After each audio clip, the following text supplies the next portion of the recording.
हाँ जी प्यारे बच्चों, good morning, good afternoon and good evening. और बेटा आप सभी बच्चे कैसे हैं? सर हम बहुत बढ़िया हैं बेटा। हम उम्मीद करते हैं कि आप सभी बच्चे बहुत अच्छे से अपने एग्जाम की तैयारी कर रहे होंगे, कहीं पर आपको कोई प्रॉब्लम नहीं आ रही होगी। और जितने भी चैप्टर्स हमने अभी तक करवाए आप उन्हीं सभी चैप्टर्स को रिवाइज कर रहे होंगे टाइम टू टाइम पे। और आप अपने एग्जाम को लेकर हर तरीके से ध्यान रख रहे होंगे कि आपको किस सब्जेक्ट को कितना पढ़ना है वगैरह वगैरह। अब बेटा हम सीधा आज की क्लास को स्टार्ट करते हैं। आज अकाउंट्स के अंदर मैं आपके साथ एक नया चैप्टर डील करने वाला हूं। और आज जो चैप्टर डील होगा बच्चों, उस चैप्टर का नाम है अकाउंटिंग फॉर इन्वेस्टमेंट। क्या नाम है जल्दी बोलो? अकाउंटिंग फॉर इन्वेस्टमेंट के नाम से बेटा चैप्टर डील होगा आज आपके साथ। अब बेटा सबसे पहले हम इस चैप्टर को स्टार्ट करते हैं तो बच्चों के मन में दो सवाल आते हैं। पहला कि सर ये चैप्टर आसान है या टफ है।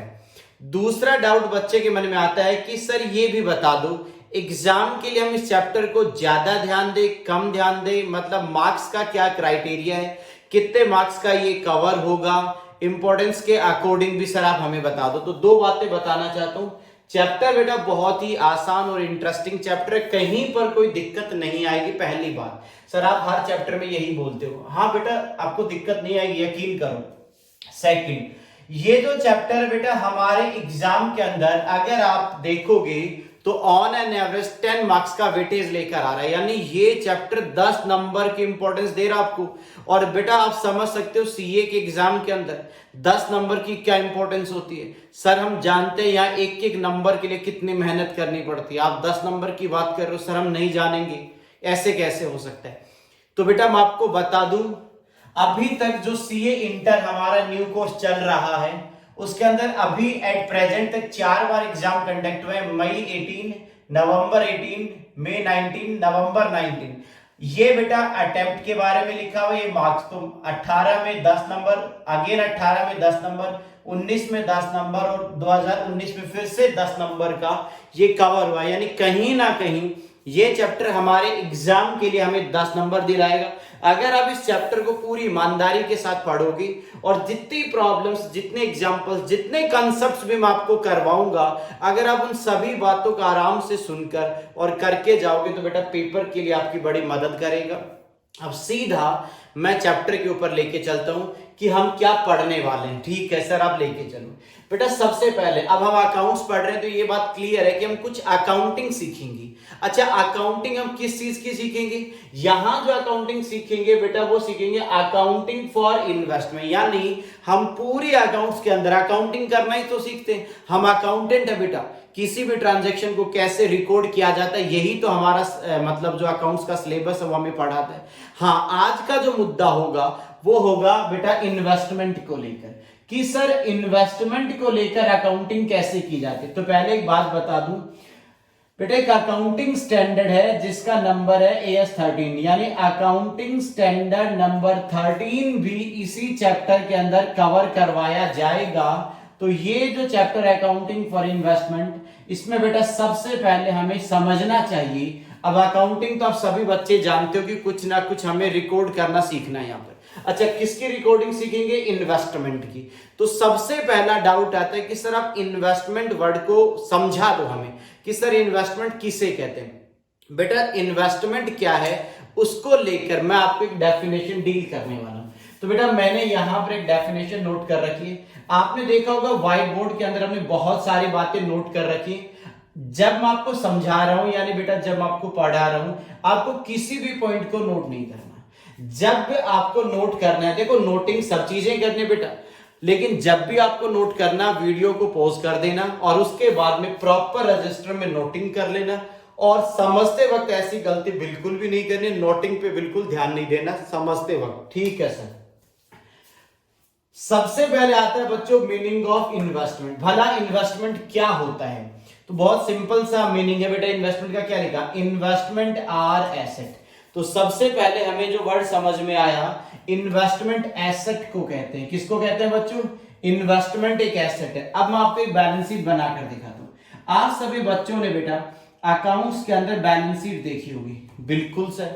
मैं बेटा ये पुराने फॉर्मेट में दिखा रहा हूं, तब ये मत कहना कि सर आप तो पुराना फॉर्मेट पढ़ा रहे हो, गलत पढ़ा रहे हो क्या। नहीं बेटा, हम पुराने फॉर्मेट में आसानी से समझ आ जाता है। इसलिए आपको पता है ये इस साइड में, एसेट साइड में, यहां पर क्या वर्ड आता था, अब याद करो।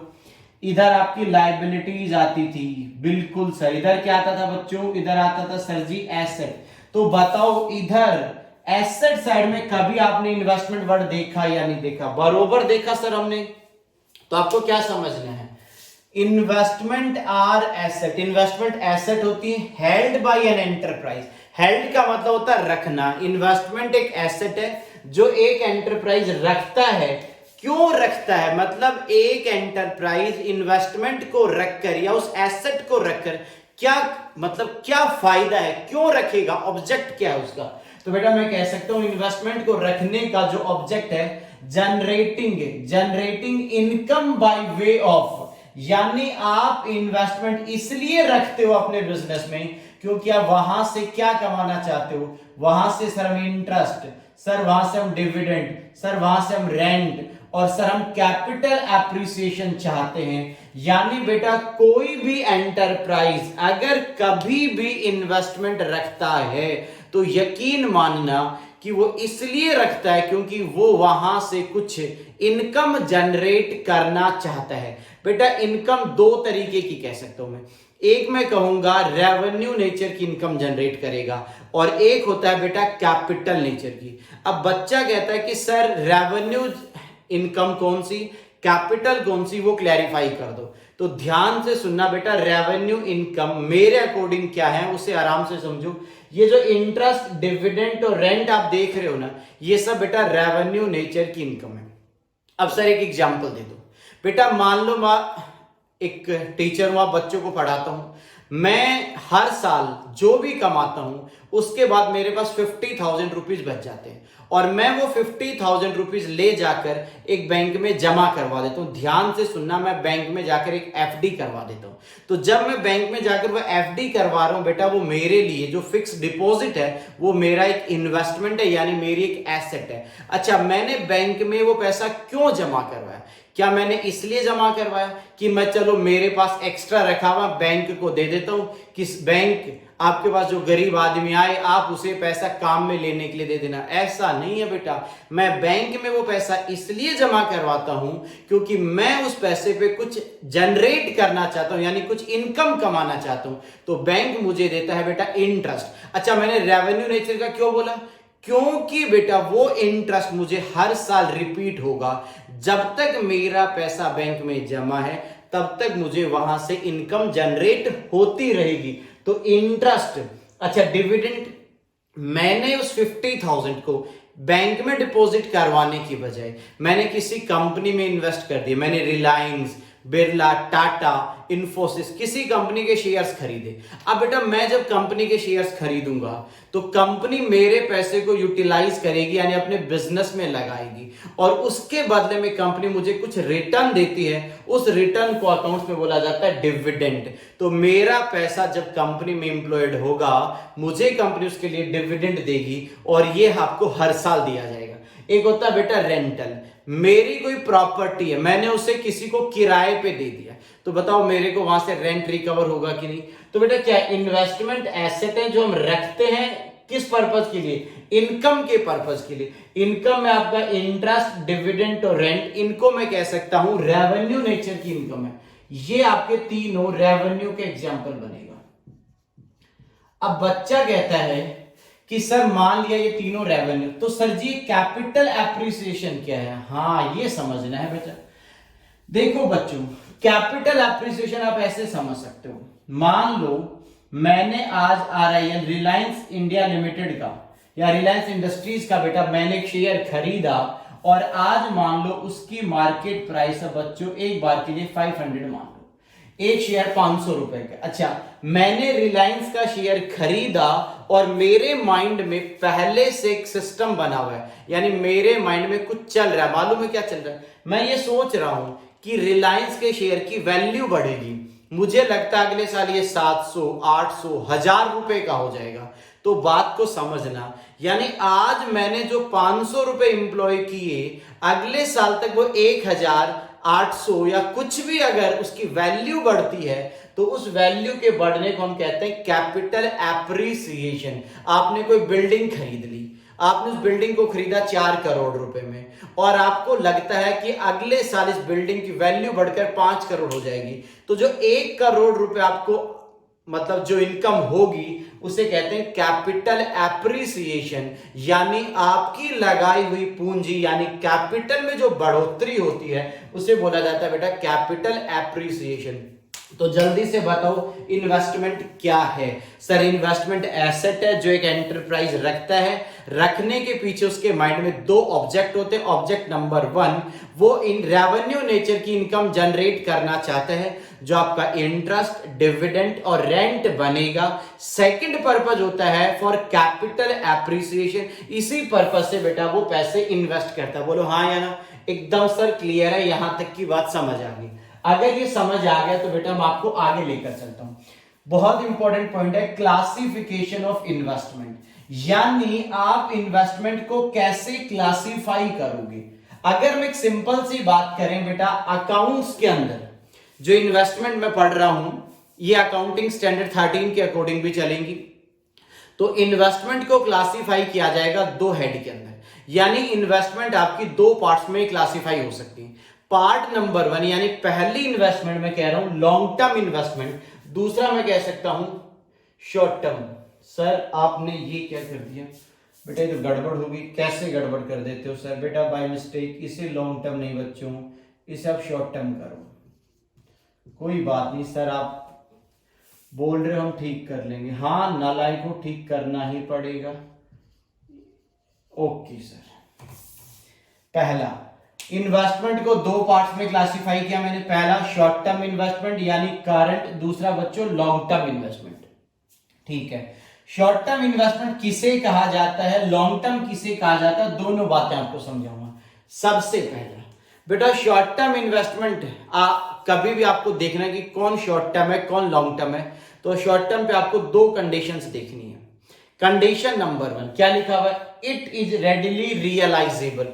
अगर कोई भी ऐसी इन्वेस्टमेंट है जिसे बहुत आराम से यानी आसानी से यानी इजीली रियलाइज किया जा सकता है, रियलाइज करने का मतलब उसे कैश में कन्वर्ट किया जा सकता है। कोई भी इन्वेस्टमेंट जिसे कंफर्टेबली यानी आसानी से यानी अवेलेबल है कि आप जब चाहो उसे आप सेल कर सकते हो, जिस इन्वेस्टमेंट को आराम से बेचा जा सकता है या कैश में कन्वर्ट किया जा सकता है, एक तो ये कंडीशन है। दूसरा, आप उसे intention to hold for not more than 1 year from date of investment. जिस दिन आप इन्वेस्ट करते हो पैसा, वहां से आप उसे 1 साल तक यानी आप उसे 1 साल तक ही रखने की इंटेंशन से खरीदते हो। सर हमें समझ नहीं आया, दोबारा बोलो। बेटा देखो, आज मैंने एक इन्वेस्टमेंट खरीदी, ध्यान से सुनना। मैंने आज किसी कंपनी के शेयर्स खरीदे मान लो, तो मैं क्या करूंगा, मुझे अपने आप से एक सवाल करना है। क्या सवाल सर? कि मैं इन इन्वेस्टमेंट को कितने वक्त तक रखूंगा, यानी ड्यूरेशन मुझे अपने आप से पूछना है। मेरा दिमाग कहता है या मेरा मन कहता है, मेरी जो इच्छा है वो कहती है कि मैं इस इन्वेस्टमेंट को 8 महीने, 9 महीने, 10 महीने या 5 महीने में यानी 12 महीने के अंदर अंदर मैं इन इन्वेस्टमेंट को बेच दूंगा, ऐसा मेरा मानना है। तो मुझे इन इन्वेस्टमेंट को शॉर्ट टर्म इन्वेस्टमेंट के तरीके से क्लासिफाई करना पड़ेगा। अगर आप किसी भी इन्वेस्टमेंट को खरीदते हो और खरीदते वक्त आप ये डिसाइड कर लेते हो कि इसे 12 महीने के भीतर भीतर या अंदर अंदर हम इसे सेल कर देंगे या कैश में कन्वर्ट कर लेंगे, तो बेटा ये हमेशा आपकी शॉर्ट टर्म इन्वेस्टमेंट कहलाती है। पढ़ो यहां से क्या लिखा हुआ है? इंटेंशन टू होल्ड यानी आपकी इच्छा क्या है, आप उसे रखना चाहते हो for not more than 1 year यानी 12 months from the date of investment यानी एक्विजिशन। जिस दिन आप उस इन्वेस्टमेंट को खरीदते हो, खरीदते वक्त आपकी इंटेंशन ये कहती है कि हम इसे ज्यादा से ज्यादा 12 महीने के लिए रखेंगे तो आपके शॉर्ट टर्म इन्वेस्टमेंट बन जाएगी। लॉन्ग टर्म क्या है? डेफिनेशन क्लियर है, जो शॉर्ट टर्म नहीं बन पाई वो लॉन्ग टर्म बन जाती है। फिर भी आप पढ़ लो, इंटेंशन टू होल्ड, देखो बेटा यहां पर हम कितने पीरियड तक रखना चाहते थे, 12 महीने तक, लास्ट 12 महीने। यहां पर क्या होगा, जिनको भी आप 12 मंथ के आगे तक रखना चाहते हो वो आपकी लॉन्ग टर्म। तो intention to hold for more than 12 month from date of investment. आज मैंने कोई शेयर खरीदा और इस इंटेंशन से खरीदा है कि मुझे 3 साल बाद पैसे की जरूरत होगी, तो मैं इन इन्वेस्टमेंट को आफ्टर 3 इयर्स बाद सेल करूंगा, तो बेटा ये इन्वेस्टमेंट मेरे लिए कहलाएगी लॉन्ग टर्म इन्वेस्टमेंट। तो इन्वेस्टमेंट का classification person to person vary करता है। अगर मैंने उसी कंपनी के शेयर खरीदे और मेरा इंटेंशन है 6 महीने रखने का, तो मेरे लिए शॉर्ट टर्म इन्वेस्टमेंट है। उसी कंपनी के शेयर्स आप बच्चों ने खरीदे और आपका इंटेंशन क्लियर है कि जब हम सीए क्वालिफाई हो जाएंगे, जब हम अपना प्रैक्टिस स्टार्ट करेंगे, तब हम इन इन्वेस्टमेंट को बेचकर अपना ऑफिस सेटअप करेंगे। और आपको पता है कि अभी आपकी सीए कंप्लीट होने में 2.5 साल या 3 साल का वक्त लगेगा और आपने वो पैसा लगाकर भूल गए, यानी आप उसे आफ्टर 3 ईयर बेचना चाहते हो, तो बेटा आपके लिए वो कहलाएगी लॉन्ग टर्म इन्वेस्टमेंट। तो मैंने 2 बातें समझाई, इन्वेस्टमेंट क्या, इन्वेस्टमेंट का क्लासिफिकेशन।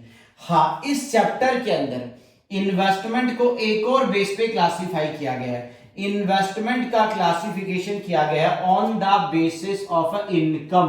ये जो क्लासिफिकेशन हुआ था, ये क्लासिफिकेशन था अकॉर्डिंग अकाउंटिंग स्टैंडर्ड नंबर 13, यानी AS 13 के अकॉर्डिंग ये क्लासिफिकेशन था बच्चों। और ये क्लासिफिकेशन आपके टाइम को कवर करता था, कितने टाइम के लिए आप खरीद रहे हो या कितने टाइम के लिए आप उसे रखना चाहते हो, उसके बेसिस पे क्लासिफिकेशन था। इसी तरीके से एक और क्लासिफिकेशन यहां करवाया on the basis of income, यानी आपको जो इन्वेस्टमेंट से इनकम जनरेट होने वाली है उनके बेसिस पे भी इन्वेस्टमेंट का क्लासिफिकेशन किया जा सकता है। तो यहां 2 तरीके का क्लासिफिकेशन होगा। नंबर 1 है फिक्स्ड इनकम बियरिंग। क्या बच्चों, फिक्स्ड इनकम बियरिंग इन्वेस्टमेंट। इसका नाम क्या है, फिक्स्ड इनकम बियरिंग इन्वेस्टमेंट। इसका नाम है बच्चों वेरिएबल इनकम बियरिंग इन्वेस्टमेंट। नाम से ही पता चल रहा है। देखो बेटा, फिक्स्ड इनकम बियरिंग इन्वेस्टमेंट क्या है, ऐसी इन्वेस्टमेंट जिन पे आने वाला रिटर्न पहले से प्री डिटरमाइंड है, यानी पहले से फिक्स्ड है। मतलब ऐसे समझो बेटा, मैंने मान लो किसी कंपनी के डिवेंचर्स खरीदे या मैंने गवर्नमेंट ऑफ इंडिया के बॉन्ड खरीदे। अब बेटा मैं डिवेंचर्स खरीदूं या बॉन्ड खरीदूं, आपको याद होगा डिवेंचर के साथ ऐसे लिखा रहता है 12% डिवेंचर्स। इसका मतलब क्या है, डिवेंचर से पहले एक रेट दिया हुआ है 12%। इसका मतलब इन डिवेंचर्स पे मुझे 12% रेट ऑफ इंटरेस्ट मिलेगा। मुझे 12% से ना तो बेटा ज्यादा मिलेगा, ना ही बेटा मुझे कम मिलेगा। तो ये इन्वेस्टमेंट कहलाती है फिक्स्ड इनकम बियरिंग इन्वेस्टमेंट, यानी जिन इन्वेस्टमेंट पे आने वाला रिटर्न हमेशा पहले से फिक्स्ड है, यानी परसेंटेज पहले से फिक्स है, तो हम उन्हें कहते हैं फिक्स्ड इनकम बियरिंग इन्वेस्टमेंट।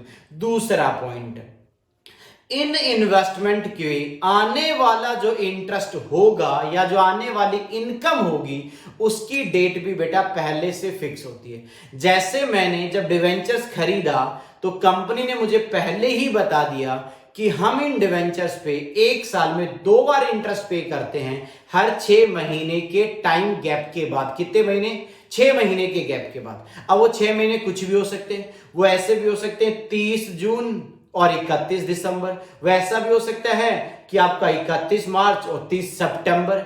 यानी कंपनी ने कितना इंटरेस्ट देना है और इंटरेस्ट कब देना है, ये दोनों बातें अगर पहले से फिक्स्ड हैं तो इन्हें बोला जाता है बेटा फिक्स्ड इनकम बियरिंग इन्वेस्टमेंट। तो मैंने क्या लिखा, ROI का मतलब बेटा rate of interest is fixed, और दूसरा date of interest is also fixed. अगर ये दोनों चीजें फिक्स हैं तो ये आपकी इन्वेस्टमेंट कहलाएगी फिक्स्ड इनकम बियरिंग इन्वेस्टमेंट। और इसके जो एग्जांपल्स बन सकते हैं बेटा मैंने साइड में नोट कर दिए, एक आपका डिवेंचर्स हो सकता है और एक गवर्नमेंट के बॉन्ड।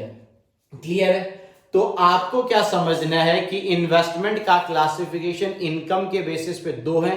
पहला फिक्स्ड इनकम बियरिंग, दूसरा वेरिएबल इनकम। फिक्स वाले में रेट भी फिक्स, डेट भी फिक्स। अच्छा, क्या हो सकते हैं? बॉन्ड और ये आपके डिवेंचर्स। वेरिएबल क्या है? जहां पर आपका कुछ भी फिक्स नहीं है, नथिंग इज फिक्स का मतलब है ना रेट ना डेट, कब मिलेगा कितना मिलेगा कुछ नहीं पता।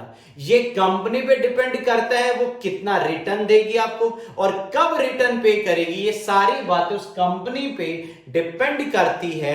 तो ये आपका यहां पर फिक्स नहीं, इसलिए बोला जाता है वेरिएबल इनकम बियरिंग। जैसे इक्विटी शेयर्स, आप बेटा किसी भी कंपनी के इक्विटी शेयर्स खरीदते हो तो क्या कभी पहले से फिक्स होता है कि हम हर साल के एंड में 10% डिविडेंड देंगे, अच्छा फलाना डेट को हम इंटरेस्ट देंगे? क्या ये बातें कभी फिक्स होती हैं? No sir. तो ना तो बेटा रेट और ना तो बेटा डेट फिक्स है, तो इसे हम कहते हैं कि ये हमारी वेरिएबल इनकम बियरिंग इन्वेस्टमेंट है। यहां पर क्या होता है, अगर कंपनी को अच्छा प्रॉफिट हुआ तो कंपनी अच्छा डिविडेंड देगी यानी ज्यादा, और अगर कंपनी को कम प्रॉफिट हुआ तो बेटा कम डिविडेंड देगी। तो ये आपका वेरिएबल, इसका एग्जांपल है इक्विटी शेयर। क्या मैं मान सकता हूं कि इस साइड का पूरा पार्ट आपको समझ आ गया? हाँ जी सर, ये समझ आ गया। तो बेटा मैं आपको दूसरी तरफ लेकर चलता हूं, जल्दी से इस साइड के पार्ट को देखो, कोई डाउट कंफ्यूजन है तो बोलो। नहीं सर, इधर हमें कोई डाउट कोई कंफ्यूजन नहीं है। चलो आगे बढ़ते हैं, सेकंड पॉइंट। अच्छा, आप इन्वेस्टमेंट खरीद के तो ले आए, अब आप उस इन्वेस्टमेंट को भला वैल्यू कैसे करोगे, यानी आप उस इन्वेस्टमेंट को अपनी बुक्स में किस वैल्यू पे दिखाओगे या किस वैल्यू पे रिकॉर्ड करोगे, ये अपने आप में एक सेकंड पॉइंट है। तो मैंने क्या लिखा, वैल्यूएशन ऑफ इन्वेस्टमेंट। आप उस इन्वेस्टमेंट को कैसे दिखाओगे या कैसे वैल्यू करोगे, ये मैं आपको यहां पर पढ़ाने वाला हूं। पहला, आपको बताना पड़ेगा कि आपकी इन्वेस्टमेंट कौन सी है। अगर आपकी करंट इन्वेस्टमेंट है, करंट का मतलब बेटा यहां शॉर्ट टर्म से है। अगर इन्वेस्टमेंट आपकी कौन सी है, हाँ इधर ही लिखा हुआ है, हाँ शॉर्ट टर्म, और दूसरा बेटा लॉन्ग टर्म। अगर इन्वेस्टमेंट आपकी करंट इन्वेस्टमेंट है तो कैसे वैल्यू होगा, और लॉन्ग टर्म इन्वेस्टमेंट है तो कैसे वैल्यू होगा, दोनों बातें पढ़ा दो। पहले करंट इन्वेस्टमेंट पे आ जाओ। करंट इन्वेस्टमेंट कौन सी है, जिनको हम विद इन 1 ईयर में सेल करेंगे या विद इन 1 ईयर कैश में कन्वर्ट कर लेंगे। सबसे पहले मैंने लिखा इनिशियल रिकॉग्नाइजेशन।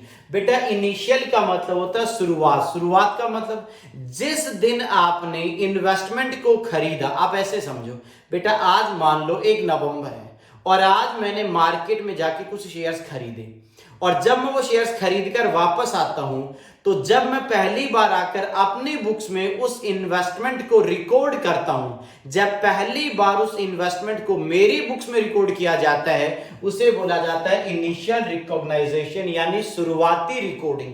जब पहली बार हम खरीदते हैं, जब डे 1 को जब हमने उनको परचेज किया, तब क्या है, तो क्या लिखा हुआ है, जब आप उसे खरीद कर लाते हो और तो लाते ही आप उसे किस पे दिखाओगे, एट कॉस्ट। जितने रुपए पे आपने उसे खरीदा है आपको उसी वैल्यू पे उसे रिकॉर्ड करना पड़ेगा। इनिशियली खरीदते वक्त जितने पे मिली उतने पे रिकॉर्ड करो। करंट इन्वेस्टमेंट की बात चल रही है। सब्सिक्वेंट का मतलब क्या है, खरीदने के बाद किसी और डेट को आप उसका वैल्यूएशन चाहते हो। सर हम नहीं समझे, एक डायग्राम बना के समझा रहा हूं, प्लीज ध्यान देना। ये एक कंपनी का बेटा ईयर चल रहा है, बताओ सर क्या है ये है बच्चों 1 अप्रैल और ये है बच्चों 31 मार्च, ईयर एंडिंग होने वाला था, बरोबर? हाँ जी सर, ये वो डेट है जब मैंने इन इन्वेस्टमेंट को खरीदा। ये है बेटा डेट ऑफ एक्विजिशन, यानी DOA बोले तो डेट ऑफ एक्विजिशन, और इस डेट को मैं नाम दे देता हूं 1 नवंबर। 1 नवंबर यानी 1/11। तो जब मैंने इन इन्वेस्टमेंट को खरीदा 1 नवंबर को, तो सबसे पहले जब मैं 1 नवंबर को लेकर आऊंगा तो मुझे इसे किस पे रिकॉर्ड करना है, एट कॉस्ट। मान लो बेटा मैंने इसे 50,000 में खरीदा, 50,000 में, तो 1 नवंबर को जब मैं इन इन्वेस्टमेंट को रिकॉर्ड करूंगा तो अपनी बुक्स में 50,000 रुपीज से इन्वेस्टमेंट की वैल्यू दिखा दूंगा। सब्सिक्वेंट का मतलब क्या है, ये इनिशियल रिकॉर्डिंग थी बेटा 1 नवंबर को। अब 1 नवंबर के बाद ईयर एंड आया 31 मार्च। अब ईयर एंड में आपको पता है कंपनीज अपनी बैलेंस शीट तैयार करती है। जब बेटा बैलेंस शीट बनेगी 31 मार्च को, तो मुझे एक बात बताओ, ये इन्वेस्टमेंट बुक बैलेंस शीट में जाएगी कि नहीं जाएगी? बिल्कुल जाएगी। अब 31 मार्च को किस वैल्यू पे बुक्स में लाना है उसे कहते हैं सब्सिक्वेंट रिकॉग्नाइजेशन। हाँ, तो सब्सिक्वेंट रिकॉग्नाइज कैसे होगा? उसकी कॉस्ट और उस दिन की मार्केट प्राइस का कंपैरिजन कर लो। जब मैंने इनको खरीदा था तो ये 50,000 में खरीदी थी एग्जांपल में, और मान लो ईयर एंड पे इसकी मार्केट प्राइस होगी बच्चों 45,000, तो इनके अकॉर्डिंग मैं क्या कहूंगा, कॉस्ट और market price which average lower ले लो, तो यहां पर बच्चों कितने रुपए पे आ जाएगा? 45,000 पे रिकॉर्ड। तो इनिशियली किस पे रिकॉर्ड होगा? ऑलवेज कॉस्ट, और सब्सिक्वेंटली क्या होगा? कॉस्ट और market price which average lower जो होगा उस पे उसे रिकॉर्ड कर दिया जाएगा। ये पहला पार्ट करंट इन्वेस्टमेंट को लेकर खत्म। हाँ जी सर। लॉन्ग टर्म को लेकर इनिशियल रिकॉग्नाइजेशन का प्रिंसिपल सेम है, यानी अब मैं एक बात कह सकता हूं, करंट इन्वेस्टमेंट हो या लॉन्ग टर्म, इनिशियली दोनों को कॉस्ट पे रिकॉर्ड करना है। हाँ जी।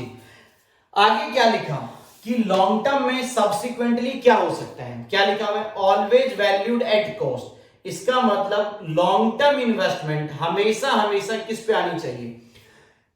एएस के अकॉर्डिंग हमेशा कॉस्ट पर आनी चाहिए, यानी जिस वैल्यू पे खरीदा था उसी वैल्यू पर आपको दिखाना पड़ेगा। यानी मैं क्या बोलूंगा, अगर आपने इनिशियली 50,000 पे रिकॉर्ड किया था तो आपको सब्सिक्वेंटली भी कितने पे रखना चाहिए? वैसे तो 50,000 पे रखना चाहिए, रूल तो ये कहता है, बट इस बात को लेकर एक एक्सेप्शन दिया हुआ है। आप जानते हो एक्सेप्शन का मतलब क्या है? यानी इसके अगेंस्ट एक पॉइंट है। क्या कहा? अगर किसी वजह से उन इन्वेस्टमेंट की वैल्यू में परमानेंट डिक्लाइन आया। परमानेंट, देखो बेटा, डिक्लाइन दो तरीके के होते, एक होता है टेम्परेरी डिक्लाइन, एक होता है बच्चों परमानेंट। टेम्परेरी क्या है? जो आज हुआ और कल फिर से बढ़ जाएगा, यानी आज जो गिरावट हुई वो 5-10 दिन बाद में रिकवर हो जाएगी, यानी वापस से दूर हो जाएगी। परमानेंट डिक्लाइन ऐसा डिक्लाइन है या परमानेंट रिडक्शन ऐसी गिरावट है जो शायद दोबारा रिकवर ना हो पाए, यानी वो परमानेंटली उस वैल्यू को कम कर गया। तो यहां पर क्या बोला गया कि वैसे तो इनको हमेशा कॉस्ट पे लिखना है, बट एक रूल का अगेंस्ट पॉइंट है, रिड्यूस करेंगे यानी कम करेंगे कैरिंग अमाउंट। कैरिंग अमाउंट कहते हैं बुक वैल्यू को।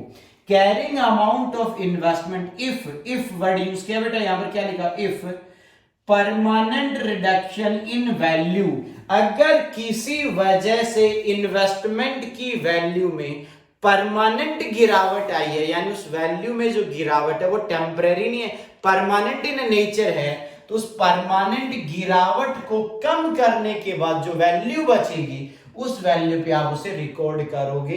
अदरवाइज इनिशियल हो या सब्सिक्वेंट रिकॉग्नाइजेशन हो, आप लॉन्ग टर्म को ऑलवेज किस पे दिखाओगे बच्चों? कॉस्ट पे।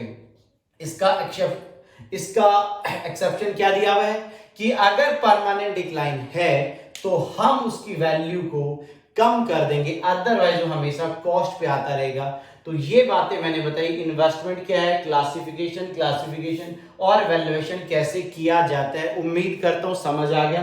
अब आगे का पार्ट डील करते हैं, जल्दी से देखो बेटा यहां तक।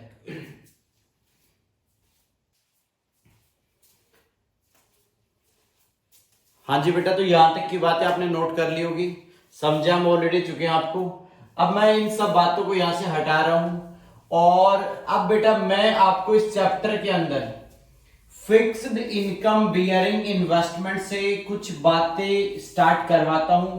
यानी अब हम आगे पढ़ेंगे फिक्स्ड इनकम बियरिंग इन्वेस्टमेंट के बारे में कुछ डिटेल डिस्कशन करना चाहते हैं। जी सर बताइए।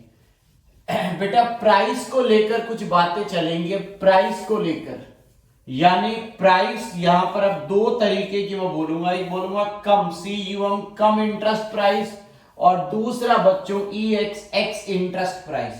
सभी बच्चे ध्यान देंगे, आराम से सारी बातों को समझेंगे। बताइए सर आप क्या समझाना चाह रहे हो? तो बेटा यहां पर आ जाओ आप मेरे साथ जल्दी से।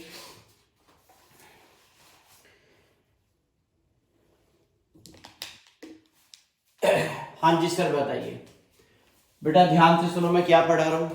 मैं आपको फिक्स्ड इनकम बियरिंग इन्वेस्टमेंट के अंदर, बेटा हम फिक्स इनकम बियरिंग इन्वेस्टमेंट जब परचेज करते हैं या सेल करते हैं तो उसकी जो प्राइस होती है वो किस तरीके से हो सकती है, किस तरीके से बोली जा सकती है, या प्राइस कैसे कैलकुलेट की जाएगी, वो सारी बातें यहां पे हम समझने वाले हैं बच्चों। बताइए सर सबसे पहले तो बेटा यहां पर आप एक हेडिंग लिखेंगे, लिखना price for fixed income, fixed income bearing, fixed income bearing investment. यानी जो फिक्स्ड इनकम बियरिंग इन्वेस्टमेंट्स होती है ना, उनके लिए आप कैसे प्राइस बोल सकते हो या कैसे प्राइस को आप इंडिकेट करोगे। बेटा यहां पर आपको इसे दो पार्ट्स में डिवाइड कर लेना है। पहले पार्ट के नीचे लिखना है कम, CUM लिखो बच्चों, CUM कम इंटरेस्ट प्राइस। क्या लिखेंगे बेटा सर, हम लिखेंगे कम इंटरेस्ट प्राइस। और दूसरे के नीचे नोट कर दो बेटा EX, x interest price. Okay sir, अब सर इसके बारे में समझा भी दो, अभी समझाएंगे, ध्यान से सुनो। पहले क्या लिखा हुआ, कम इंटरेस्ट प्राइस, और दूसरा एक्स इंटरेस्ट प्राइस। पहले के नीचे लिखेंगे कम इंटरेस्ट के नीचे, इसमें लिखना आपको इंक्लूडिंग, इंक्लूडिंग एक्रूड इंटरेस्ट। क्या लिखना बच्चों, इंक्लूडिंग एक्रूड इंटरेस्ट। और यहां पर लिखना है एक्सक्लूडिंग, एक्सक्लूडिंग एक्रूड इंटरेस्ट। ये अभी हम समझाएंगे कम इंटरेस्ट प्राइस क्या होता है, एक्स इंटरेस्ट प्राइस क्या होता है, कम इंटरेस्ट प्राइस में क्या आएगा, एक्स इंटरेस्ट प्राइस में क्या आएगा, कैसे कैलकुलेट होगा, ये सारी बातें बेटा अभी हम समझेंगे। हाँ, कम इंटरेस्ट प्राइस को आप दो पार्ट्स में डिवाइड कर सकते हो। यहां पर आपके दो एलिमेंट होंगे, पहला होगा बच्चों कॉस्ट और दूसरा होगा बेटा आपका एक्रूड इंटरेस्ट, एक्रूड इंटरेस्ट। दो बातें होंगी यहां पर। ओके सर, बेटा अभी समझाया नहीं है, सिर्फ आपको मैं नोट करवा रहा हूं। ये जाएगा कॉस्ट के कॉलम में। अब बच्चा कहता है सर कॉस्ट कॉलम क्या, अपने को पता ही नहीं। बेटा क्या है वो मैं समझाऊंगा, आप उसके लिए बिल्कुल टेंशन ना लो। ये जाएगा इंटरेस्ट कॉलम में, एक्रूड इंटरेस्ट चला जाएगा इंटरेस्ट के कॉलम में, और ये विदाउट इंटरेस्ट है तो ये पूरी अमाउंट आपके कॉस्ट के कॉलम में चली जाएगी। इनका मीनिंग आपको आराम से भी समझ में आ जाएगा। पहले इस पूरे डायग्राम को जल्दी से नोट डाउन कर लो। हाँ जी सर हमने कर लिया, अब आप इसे समझा भी लो। अभी हम बेटा इसे समझाना स्टार्ट करते हैं कि कम इंटरेस्ट प्राइस क्या होता है और एक्स इंटरेस्ट प्राइस क्या होता है, उसके बारे में हम आपसे कुछ बातें करेंगे। बताइए सर। देखो बच्चों, सबसे पहले आप मुझे एक बात बताओ, पूछो सर। मैं बेटा ये यहां से एक बार फिर से हटा रहा हूं, सारी बातें आपने नोट कर लिया होगा। अभी सारी बातों को समझने से पहले आपको एक एग्जांपल से हम कुछ बातें क्लियर करना चाहते हैं। बोलो सर। बेटा एक एग्जांपल है, इसे आप आराम से समझना। आप यूं समझो, कोई भी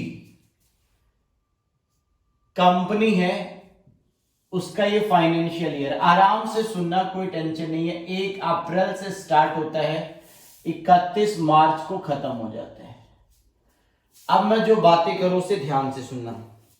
बेटा ध्यान से सुनो, आप और मैं दो लोग हैं, ध्यान से सुनना। कौन है? एक पार्टी मैं हूं और एक पार्टी बच्चों आप हो। ओके सर समझ गए।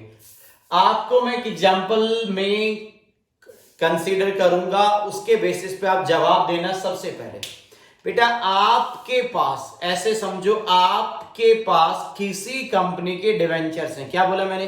आप किसी कंपनी के डिवेंचर्स, आपने किसी कंपनी के डिवेंचर पास्ट में खरीद रखे हैं, आपके पास वो डिवेंचर घर पे पड़े हुए, यानी आप इन्वेस्टर हो, बट आज क्या हुआ, अचानक से आपको पैसे की जरूरत पड़ गई, आपके पास पैसे की प्रॉब्लम आई, आपके पास पैसे की जरूरत है, तो आप उस इन्वेस्टमेंट को बेचना चाहते हो।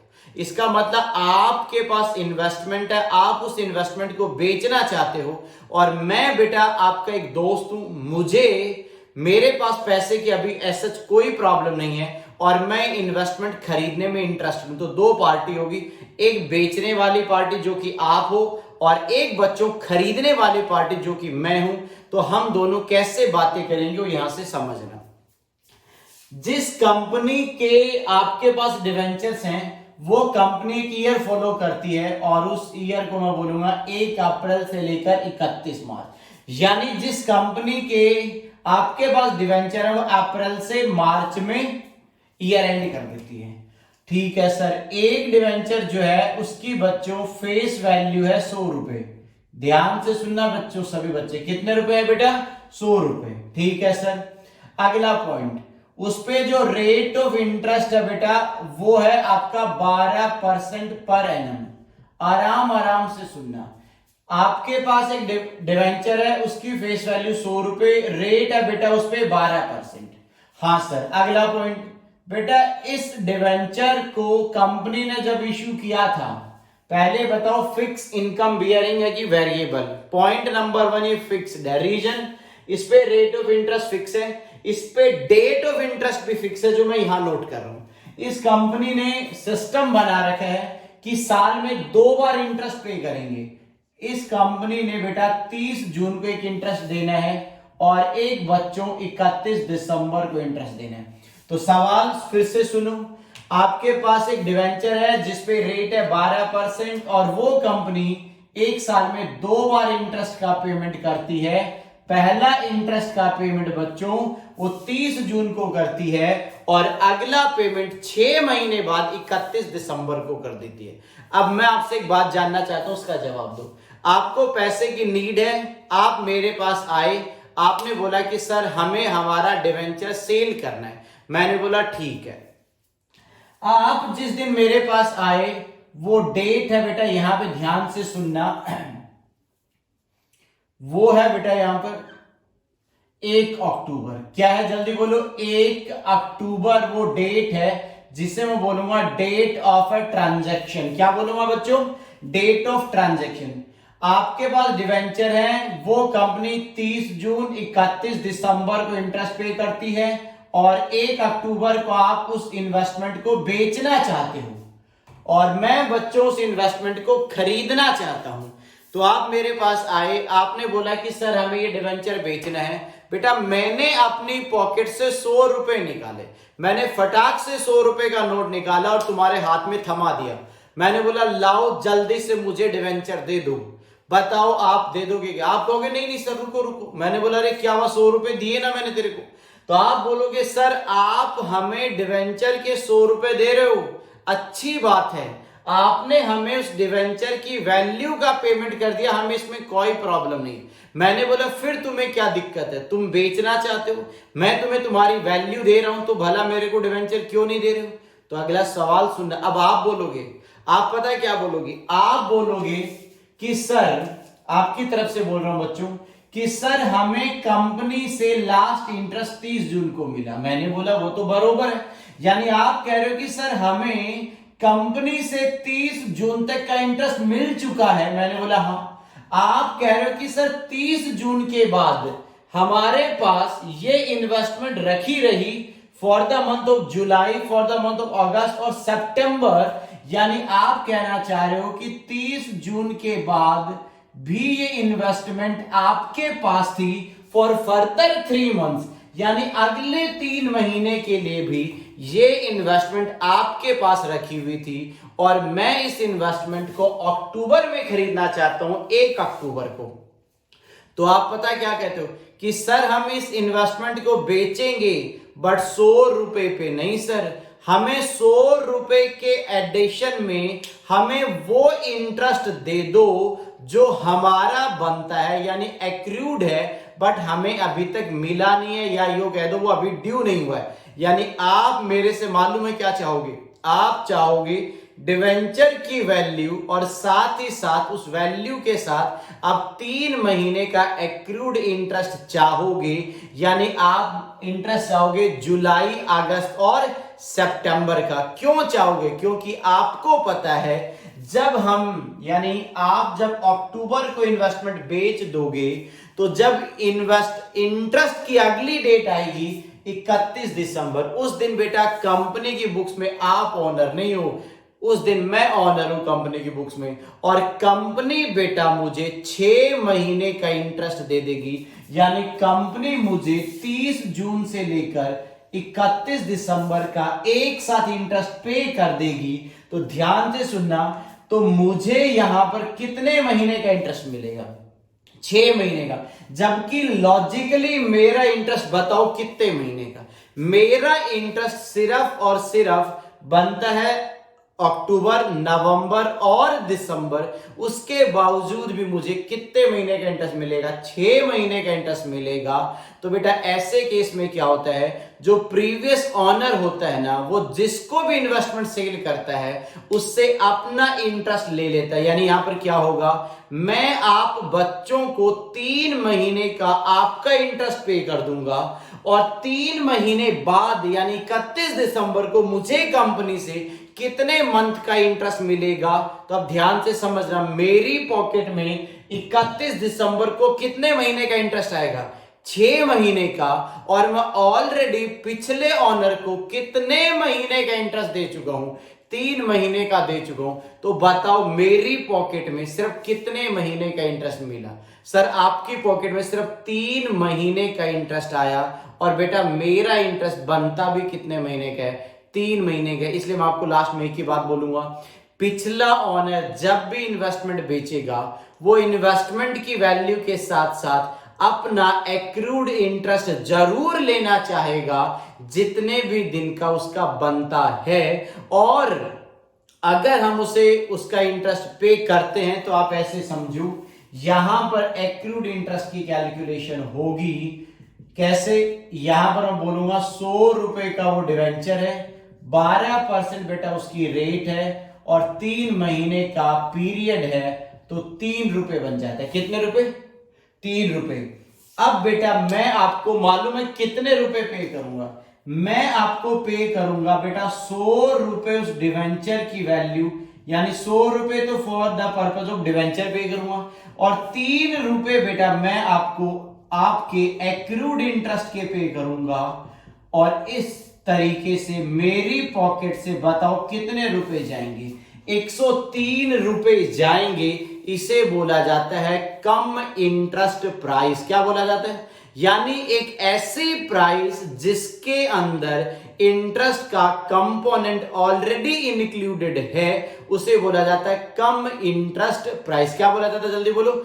कम इंटरेस्ट प्राइस। तो बेटा मैंने क्या समझाया, मैं आपको आपके डिवेंचर्स पे 103 रुपए दे दूंगा, 100 रुपए डिवेंचर के, 3 रुपए एक्रूड इंटरेस्ट के। इस तरीके से मेरी पॉकेट से 103 रुपए गई, और उस 103 रुपए को यहां पर बोला जाता है आपका कम इंटरेस्ट प्राइस।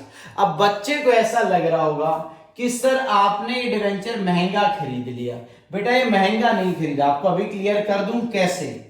देखो बच्चों, 31 दिसंबर के दिन कंपनी की बुक्स में मेरा नाम आ रहा होगा, और कंपनी बेटा 31 दिसंबर को मुझे इंटरेस्ट पे करेगी 100 रुपए के डिवेंचर पे 12% के अकॉर्डिंग 6 महीने का इंटरेस्ट दे देगी। मुझे कंपनी 6 रुपए का इंटरेस्ट देगी। कितने रुपए का बेटा? 6 रुपए का। जबकि लॉजिकली मैं ऑनर बना था 1 अक्टूबर को, तो मुझे इंटरेस्ट मिलना चाहिए था अक्टूबर, नवंबर और दिसंबर, बट मुझे कंपनी से कितने मिले? 6 रुपए। तो ये 3 रुपए जो मैं यहां पिछले ऑनर को पे कर रहा हूं, ये मुझे कोई नुकसान नहीं है।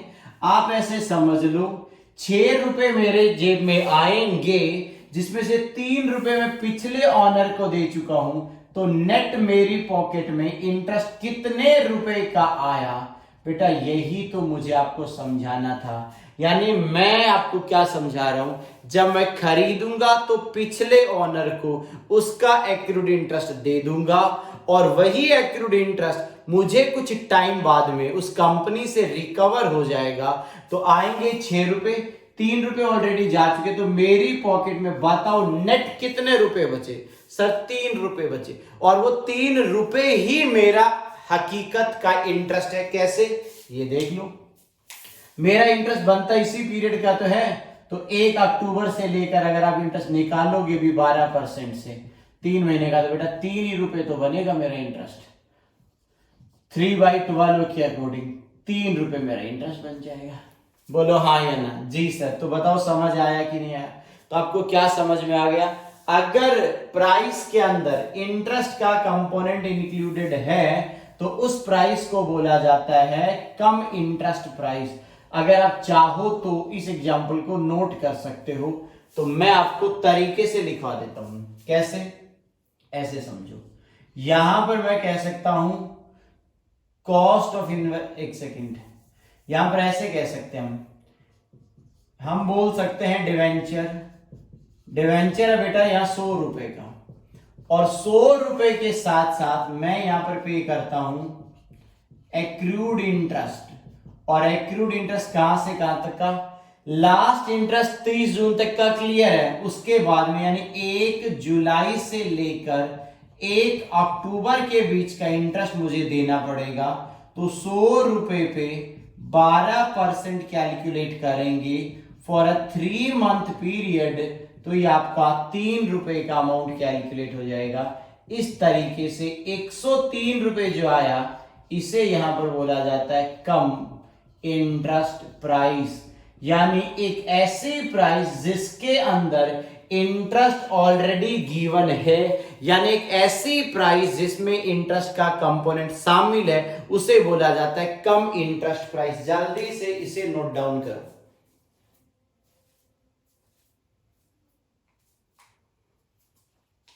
हाँ जी सर, समझ आ गया। दूसरा, एक्स इंटरेस्ट प्राइस का मतलब एक ऐसी प्राइस जिसमें इंटरेस्ट इंक्लूडेड नहीं है। तो कम, देखो अब पेपर में क्या होगा, वो या तो बोलेगा परचेज किया हमने कम इंटरेस्ट पे, इसका मतलब उस प्राइस के अंदर इंटरेस्ट है। और अगर वो आपको पेपर में ऐसे दे देता है, आप ऐसे समझो, ये एग्जांपल क्लियर है।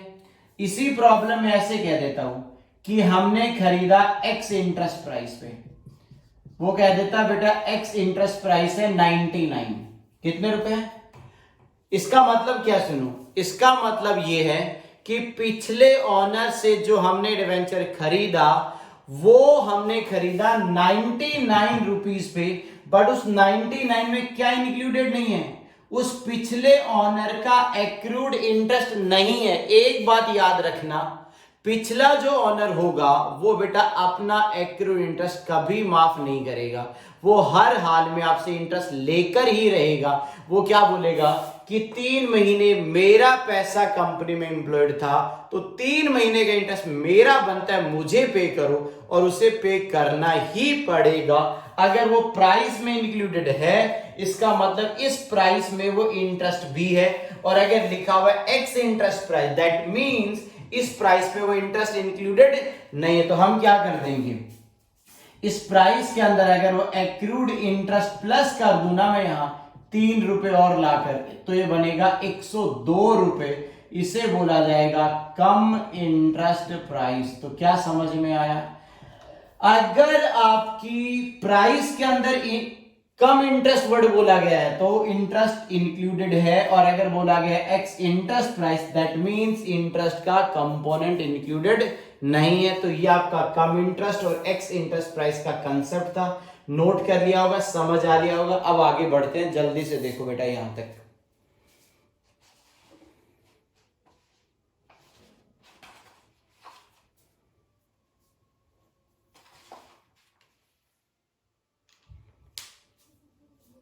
अब आपको इससे जस्ट पहले मैंने डायग्राम नोट करवाया था, तो मैं आपको क्या कह सकता हूं, यहां पर जो कम इंटरेस्ट प्राइस है 103 रुपए, इसके 2 पार्ट बनेंगे। तो आपने 100 रुपए तो किसके लिए पे किए होंगे? 100 रुपए आपने पे किए डिवेंचर के, तो 100 रुपए डिवेंचर के कॉलम में चले जाएंगे, और 3 रुपए जो इंटरेस्ट का पे किया वो आपका इंटरेस्ट के कॉलम में चला जाएगा। अभी आपको समझ में नहीं आ रहा होगा कि कॉस्ट का कॉलम कौन सा है, इंटरेस्ट का कॉलम कौन सा है। ये बात आपको तब समझ में आएगी जब मैं आपको क्या बनाकर दिखाऊंगा यहाँ पर, जब मैं आपको बेटा इन्वेस्टमेंट अकाउंट का फॉर्मेट बनवाऊंगा, तब ये बात आपको क्लियर होगी। ठीक है,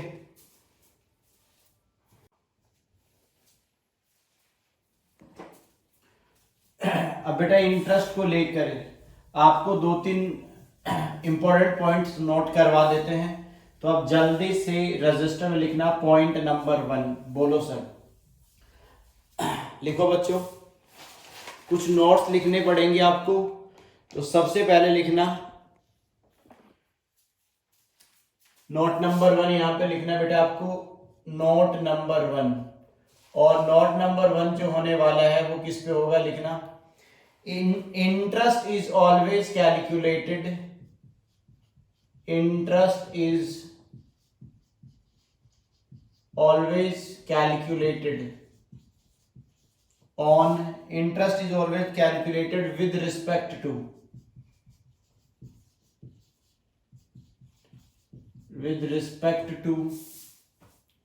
nominal value oblique face value।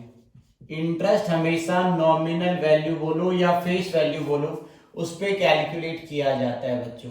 Interest हमेशा फेस वैल्यू पे कैलकुलेट करेंगे।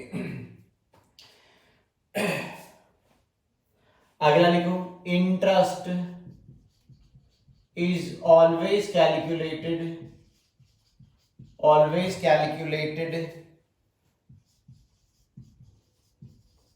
From last due date of interest, last due date of interest up to the date of transaction, ठीक है। अगला नोट नंबर 3, जल्दी से 2 नोट करो, फिर तीसरा नोट भी लिखाते हैं। if no information is given in problem या question, then we always assumed x interest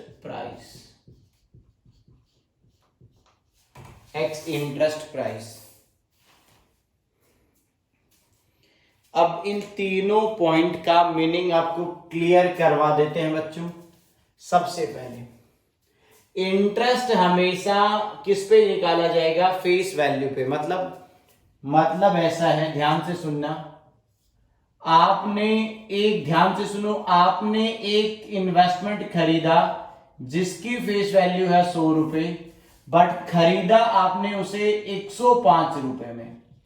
यानी मेरी बात को समझना बच्चों ध्यान से, हमने एक डिवेंचर खरीदा जिसकी नॉमिनल वैल्यू है बेटा 100 रुपए, बट हमने उसके 105 रुपए दिए हैं। तो जब आप इंटरेस्ट कैलकुलेट करोगे तो कभी भी आप 105 रुपए पे इंटरेस्ट नहीं निकालोगे, इंटरेस्ट हमेशा फेस वैल्यू पे कैलकुलेट किया जाएगा। क्लियर है? इंटरेस्ट की कैलकुलेशन फेस वैल्यू पर, नॉमिनल वैल्यू पर या पार वैल्यू पर कैलकुलेट होगी। क्लियर? हाँ जी सर, पहला नोट तो समझ आ गया। दूसरा note, interest is always calculated from last due date of interest up to the date of transaction. मैंने अभी आपको कुछ समझाया था, हाँ जी सर, उसमें आपने एक चीज देखी होगी, क्या वैसा ही तो एग्जांपल था। 1 अप्रैल को ये स्टार्ट हुआ, 31 मार्च को बेटा खत्म हो गया। आपको ध्यान होगा यहां 30 जून इंटरेस्ट की डेट थी और अगला इंटरेस्ट का डेट था 31/12। आपने क्या देखा था यहां पर आपने देखा था कि मैंने आपसे वो इन्वेस्टमेंट कब खरीदे थे। मैंने बेटा जब खरीदे थे तो आपने देखा होगा उस डेट को मैंने यहां दिया था सॉरी 1 अक्टूबर, क्या नाम दिया था, सॉरी कौन सी डेट को खरीदा था, 1 अक्टूबर को। तो आपको क्या समझना है, इसे मैं बोलूंगा last due date of interest, यानी last due date of interest, इसे बोला जाएगा डेट ऑफ ट्रांजैक्शन। तो इंटरेस्ट हमेशा इसी पीरियड का कैलकुलेट किया गया है, यानी आपको क्या समझना है, पिछले इंटरेस्ट की डेट से लेकर जिस दिन ट्रांजैक्शन हो रहा है वो 1 अक्टूबर हो सकता है, 10 अक्टूबर, 15 अक्टूबर, 1 नवंबर, 15 नवंबर, 15 दिसंबर, कुछ भी हो सकता है। आप उतने पीरियड के बीच का इंटरेस्ट कैलकुलेट करोगे। तो यही मैंने लिखा, इंटरेस्ट इज ऑलवेज कैलकुलेटेड, ध्यान से समझना, from last due date of interest. तो लास्ट ड्यू डेट यहां पर कितनी थी, 30 जून। तो इंटरेस्ट कहां का निकाला जाएगा, 30 जून से लेकर up to the date of transaction. और ट्रांजैक्शन कब हुआ था बच्चों, यहां पर 1 अक्टूबर। तो इस पीरियड के बीच का इंटरेस्ट कैलकुलेट किया जाएगा। सेकंड नोट पे खत्म। तीसरा नोट पढ़ो, क्या कह रहा है, if no information is given in problem then we always assumed, ए का मतलब यहां अज्यूम्ड है, एक्स इंटरेस्ट प्राइस। हमारे एग्जाम के अंदर, पेपर के अंदर उसने प्राइस दे दी, अब उस भाई साहब ने बताया ही नहीं ये कम प्राइस का ट्रांजैक्शन है कि एक्स प्राइस का ट्रांजैक्शन, उन्होंने प्राइस को लेकर कुछ भी नहीं बताया, यानी वो प्राइस को लेकर साइलेंट है। तो आप ऑलवेज अज्यूम्ड कर लेना कि वो प्राइस आपकी कौन सी प्राइस है, एक्स इंटरेस्ट प्राइस कंसीडर कर ली जाएगी। ये 3 नोट आपने बच्चों नोट कर लिए होंगे जल्दी से। तो अगर आपको प्राइस को लेकर नहीं पता तो एक्स मानो, इंटरेस्ट लास्ट ड्यू डेट से ट्रांजैक्शन तक निकाला जाएगा, इंटरेस्ट हमेशा नॉमिनल, फेस वैल्यू और पार वैल्यू पे कैलकुलेट किया जाएगा। जल्दी से आप पढ़कर देखो।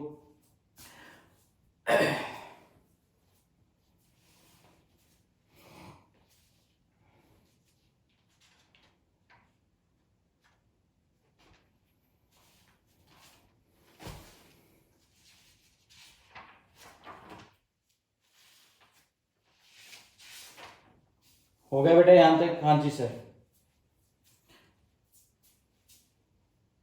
यहां तक करने के बाद आपको कुछ बातें और बताते हैं बेटा।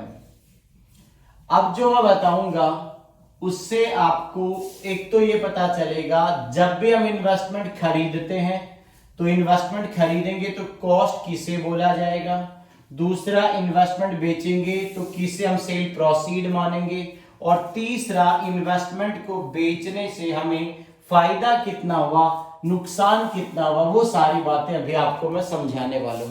ठीक है सर। तो सर अभी आप क्या करवाओगे, अभी बेटा हम आपको 3 बातें समझाएंगे। सबसे पहले आप लिखोगे, सबसे पहले लिखना calculation, calculation of cost of purchase, cost of purchase, cost of purchases, और इसके ब्रैकेट में लिख देना इन्वेस्टमेंट।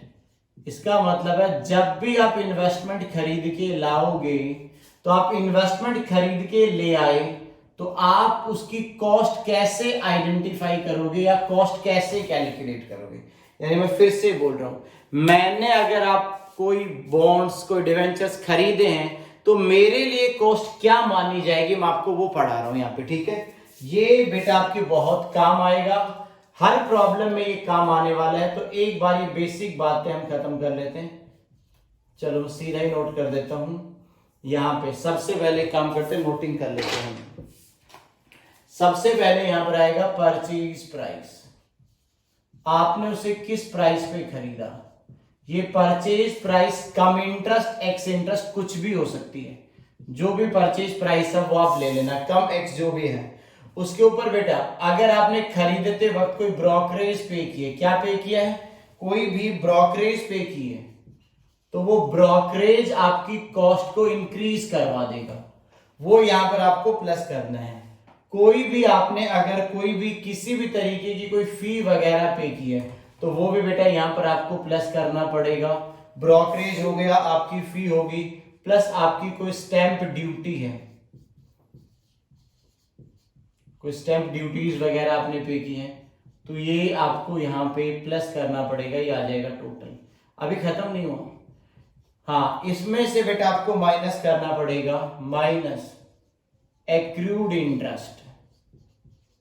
बट एक्रूड इंटरेस्ट कब माइनस होगा, इसके लिए बेटा इसके ब्रैकेट में एक लाइन लिखेंगे और वो लिखेंगे आप इफ, यहां पे लिखना इफ परचेज प्राइस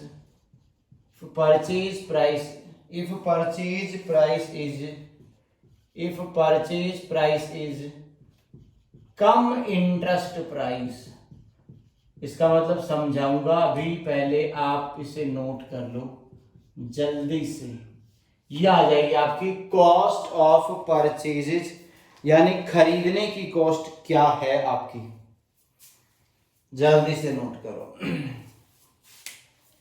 जब भी आप इन्वेस्टमेंट को खरीदोगे तो आप अपने बुक्स में उसकी क्या वैल्यू मानोगे, यानी आप क्या मानोगे कि ये मेरी कॉस्ट है।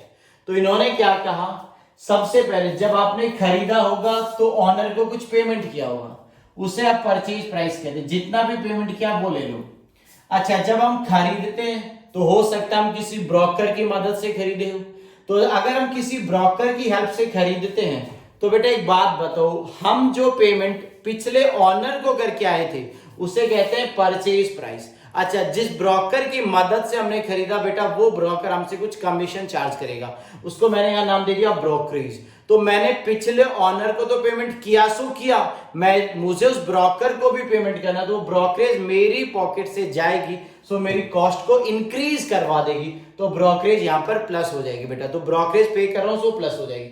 कोई अगर फी वगैरह पे की, किसी भी तरीके का कोई फी वगैरह पेमेंट हुआ है, वो भी यहां पर पे हो जाए, प्लस हो जाएगा, क्योंकि वो खर्चा है। इसके अलावा अगर मैंने कोई भी इन्वेस्टमेंट खरीदा और उस पर गवर्नमेंट को कोई स्टैंप ड्यूटी वगैरह पे करनी पड़ गई, तो बेटा वो स्टैंप ड्यूटी भी मेरी कॉस्ट का ही पार्ट माना जाएगा, यानी ये सारी चीजें आपकी कॉस्ट को इंक्रीज करवा देंगी।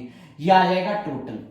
हाँ, अब ऐसा हो सकता है, ध्यान से सुनना, अगर आपकी ये परचेज प्राइस, प्लीज ध्यान से समझना, अगर ये परचेज प्राइस जो है ऊपर, अगर ये विद इंटरेस्ट का मतलब है ये कम इंटरेस्ट प्राइस है, कौन सी है, कम इंटरेस्ट, तो आपको उसमें से एक्रूड इंटरेस्ट माइनस करना पड़ेगा।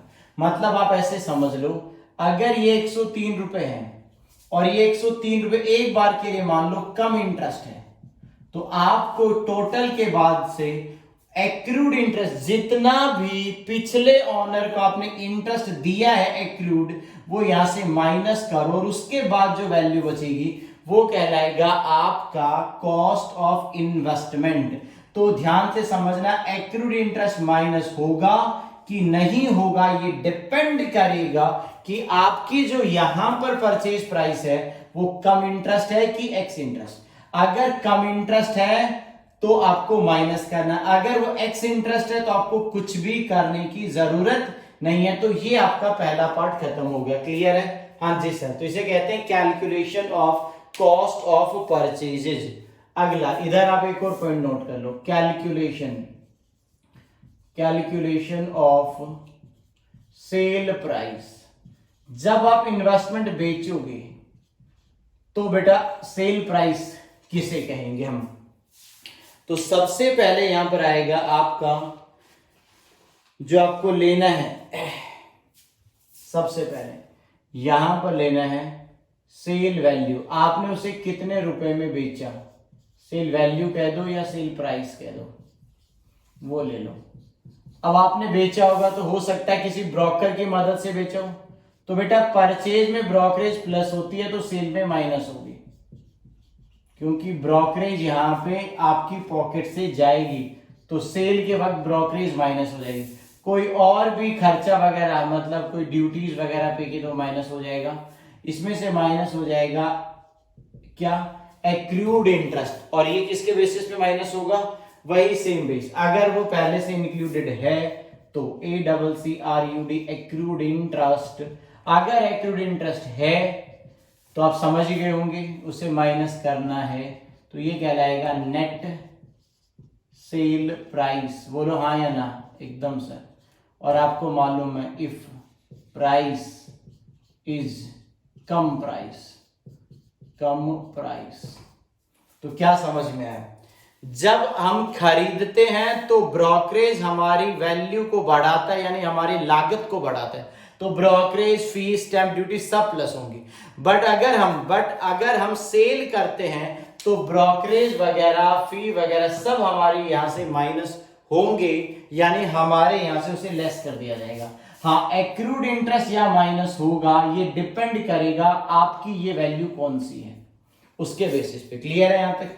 हाँ जी सर। अगला यहां पर आता है calculation of profit oblique loss on sale of investment. अगर आप इन्वेस्टमेंट को सेल करते हो तो आपको जो फायदा भी हो सकता है तो नुकसान भी हो सकता है, वो कैसे कैलकुलेट किया जाएगा अब उसके बारे में भी देख लो। अगर आपने इन्वेस्टमेंट को बेचा तो हो सकता है आपको इन्वेस्टमेंट को बेचने से फायदा भी हो जाए और हो सकता है नुकसान। आपने इन्वेस्टमेंट को बेचा तो आपकी पॉकेट में फाइनली इतने रुपए आ गए। बेटा एक बात बताओ, फायदा या नुकसान कैसे निकालते हैं? हमारी पॉकेट में बेचने से क्या आया, यानी सेल करने से कितने रुपए आए और हमने उसे ओरिजिनली कितने में खरीदा था, इन दोनों का कंपैरिजन किया जाना चाहिए। तो सबसे पहले मैं क्या कह सकता हूं, यहां पर ले लिया जाएगा बेटा नेट सेल प्राइस। आपने उसे बेचकर अपनी पॉकेट में क्या रिसीव किया वो ले लो, नेट सेल प्राइस। ओके, और इस नेट सेल प्राइस का आप कंपैरिजन करो, यानी इसमें से माइनस करो कॉस्ट ऑफ इन्वेस्टमेंट, और इसमें से इसे माइनस करने के बाद जो आएगा वो प्रॉफिट या लॉस आ जाएगा। वो या तो प्रॉफिट होगा इन्वेस्टमेंट को बेचने से बच्चों, या तो लॉस होगा। अब सवाल ये पैदा होता है कि इन्वेस्टमेंट की कॉस्ट कैसे निकाली जाएगी। तो इसके लिए बेटा दो मेथड्स होते हैं। एक आपका होता है फीफो मेथड। फीफो आपको पता ही है, जो पहले इन्वेस्टमेंट खरीदी वो पहले जाएंगी, और दूसरा होता है बेटा एवरेज मेथड। अब बच्चे का सवाल यानी डाउट आता है कि सर हमें एग्जाम में क्या करना चाहिए। हाँ, मैं कहूंगा फीफो अप्लाई करना इफ गिवन इन प्रॉब्लम, यानी क्वेश्चन। अगर आपकी प्रॉब्लम आपको कहती है कि आपको कॉस्ट डिटरमाइन करनी है फीफो मेथड से, तो फीफो लगाओ।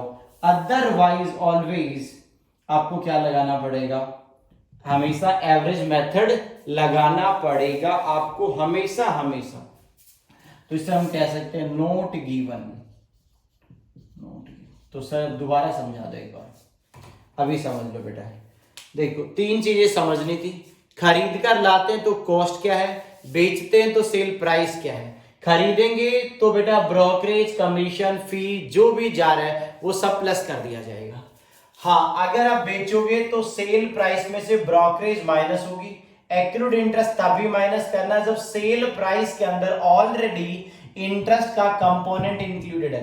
बेटा एक बात बताओ, जब आपने किसी से खरीदा था तो आप पिछले ओनर को पेमेंट करके आए, उसका एक्रूड इंटरेस्ट।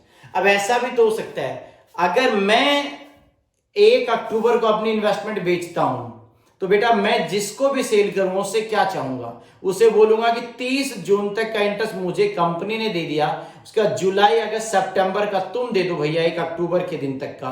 तो अगर यहां पे जो सेल प्राइस है उसमें इंटरेस्ट का वैल्यू ऑलरेडी इंक्लूडेड है तो यहां से वो माइनस होगा, और अगर यहां वाली वैल्यू में इंटरेस्ट का कंपोनेंट नहीं है तो उसे माइनस करने की जरूरत नहीं है। सवाल ये खड़ा होता है, ये नेट सेल प्राइस, इसका मतलब है कि आपकी पॉकेट में फाइनली क्या मिला, यानी आपने उन इन्वेस्टमेंट को बेचा और बेचकर आपकी जेब में क्या मिला, यानी क्या आया।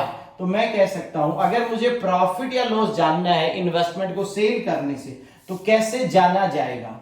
मान लो ये नेट सेल प्राइस यहां ले आया मैं एक बार के लिए 1000 रुपए, और अगर जिन इन्वेस्टमेंट को मैंने बेचा है उनको मैंने जब खरीदा था, मान लो बेटा 900 रुपए में खरीदा था, तो ये 100 रुपए मेरा प्रॉफिट आ जाएगा। और अगर मैंने उनको 1100 रुपए में खरीदा होता तो बेटा यहाँ पर 100 रुपए मेरा लॉस कैलकुलेट हो जाता। तो प्रॉफिट होगा या लॉस होगा ये आपका डिपेंड करता है इन्वेस्टमेंट की वैल्यू पे। और इन्वेस्टमेंट की वैल्यू यानी इन्वेस्टमेंट की वैल्यू को कैलकुलेट करने के दो मेथड है। Number 1 FIFO. फीफो क्या कहता है, जो इन्वेस्टमेंट सबसे पहले खरीदी है उन्हें सबसे पहले बेचो। और एवरेज मेथड कहता है कि ऐसा कोई सिस्टम नहीं है कि जो पहले आई उनको पहले बेचना है। एवरेज प्राइस निकाल लो और उसके बेसिस पे माइनस कर दो। हमें एग्जाम में क्या लगाना है, अगर पेपर में प्रॉब्लम स्पेसिफाई करता है कि फीफो लगाओ तब तो वैल्यू डिटरमाइन करेंगे अकॉर्डिंग फीफो, अदरवाइज हमेशा हमेशा एवरेज मेथड के अकॉर्डिंग कैलकुलेट करना। जल्दी से तीनों पॉइंट्स को नोट करो, कोई डाउट है तो बेटा डिस्कस करो, अदरवाइज एक छोटा सा एग्जांपल मैं आपको इसके ऊपर करवाने वाला हूं, फिर आगे बढ़ेंगे। जल्दी देखो बेटा यहां तक।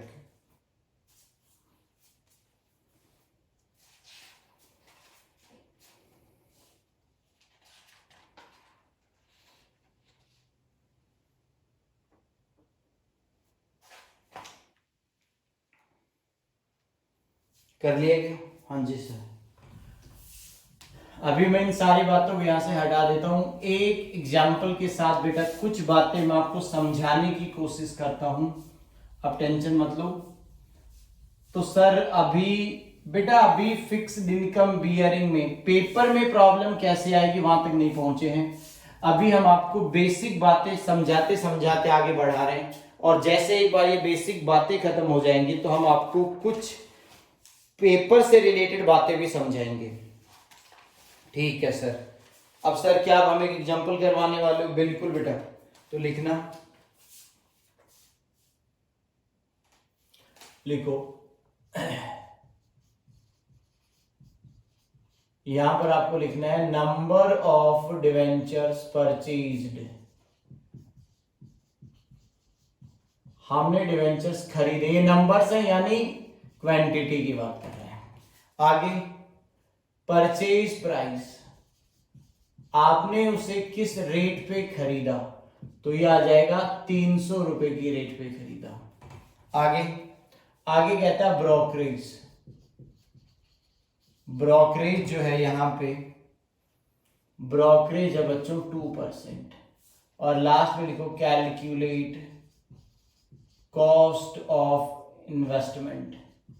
कॉस्ट ऑफ इन्वेस्टमेंट कि आपके लिए उन इन्वेस्टमेंट की वैल्यू क्या है, ये उन्होंने हमसे जानना चाहा। तो सबसे पहले आप क्या करोगे बेटा, ये छोटा सा एग्जांपल बनाया मैंने, तो हम क्या कहेंगे, सबसे पहले यहां लेंगे परचेज प्राइस। परचेज प्राइस कैसे निकालोगे, 2000 नंबर्स खरीदे, 300 रुपए की रेट पे एक खरीदा, तो बेटा 2000 को 300 से मल्टीप्लाई करेंगे, ये आ जाएगा बच्चों आपका I think 6 lakh rupees, 6 lakh रुपए। अच्छा आपने इन्हें खरीदा, तो इसका मतलब समझना 6 लाख रुपए तो आप किसको पे करके आए, प्रीवियस ऑनर, जिससे आप खरीद रहे हो उसे देकर आ गए। अच्छा ये ट्रांजैक्शन जिसने करवाया वो आपसे 2% ब्रोकरेज लेना चाहता है, तो आपकी जेब से 6 लाख तो ये जाएंगे, एज वेल एज आप ब्रोकर को भी पे करोगे, तो जो ब्रोकर को पेमेंट होगा वो भी बेटा आपकी कॉस्ट में ही प्लस कर देंगे। 6 लाख का 2% ये भी निकाल लो बेटा आप, और ये आ जाएगा आपका 12,000 रुपए। इस तरीके से इस इन्वेस्टमेंट की वैल्यू बनती है 6,12,000। तो ये आएगा कॉस्ट ऑफ इन्वेस्टमेंट। जल्दी से आप इसे देख सकते हो, कोई डाउट है तो बेटा बोल भी सकते हो। हाँ जी सर ये तो समझ आ गया, जल्दी से बेटा इसे नोट कर लो।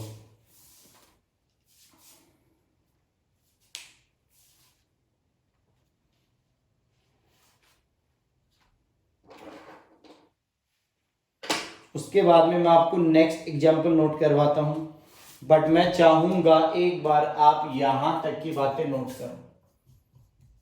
अगला एग्जाम्पल थोड़ा सा चेंज होने वाला है, बोलो सर। तो यहां पर आएगा नंबर ऑफ डिवेंचर्स परचेज्ड। हमने डिवेंचर्स खरीदे 1000 डिवेंचर्स। कितने डिवेंचर खरीदे बेटा, 1000 डिवेंचर्स खरीदे हमने, ठीक है। आगे आपको लिखना है रेट ऑफ इंटरेस्ट, इन पे जो रेट है वो है बेटा 6%, ये भी ठीक है सर। आगे आपको लिखना है बेटा फेस वैल्यू ₹100 ईच, एक डिवेंचर की फेस वैल्यू है 100 रुपए, और परचेज प्राइस जो है ना, परचेज प्राइस वो है बेटा यहां पर ₹95 पर डिवेंचर और कम इंटरेस्ट, यानी विद इंटरेस्ट है। और आगे लिखोगे डेट ऑफ इंटरेस्ट, यानी इंटरेस्ट कब कब दिया जाता है, 30 जून एंड 31 दिसंबर, ये इंटरेस्ट की दो अलग अलग डेट गिवन है। जल्दी से देखो बेटा, इसे नोट कर लो पहले, फिर मैं आपको समझाऊंगा और इसे करवाऊंगा।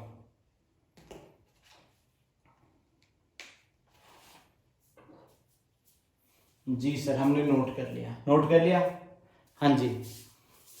सुनो आराम से, ये भी एक प्रॉब्लम थी, एक और प्रॉब्लम है, ध्यान से समझना। नंबर ऑफ डिवेंचर्स, हमने कितने डिवेंचर खरीदे, 1000 यूनिट है बेटा, रेट है बेटा 6% पर एनम, पर एनम माना मैंने, फेस वैल्यू, एक डिवेंचर की वैल्यू फेस वैल्यू 100 है, हमने उस डिवेंचर को खरीदा है 95 रुपए में, ध्यान से समझना।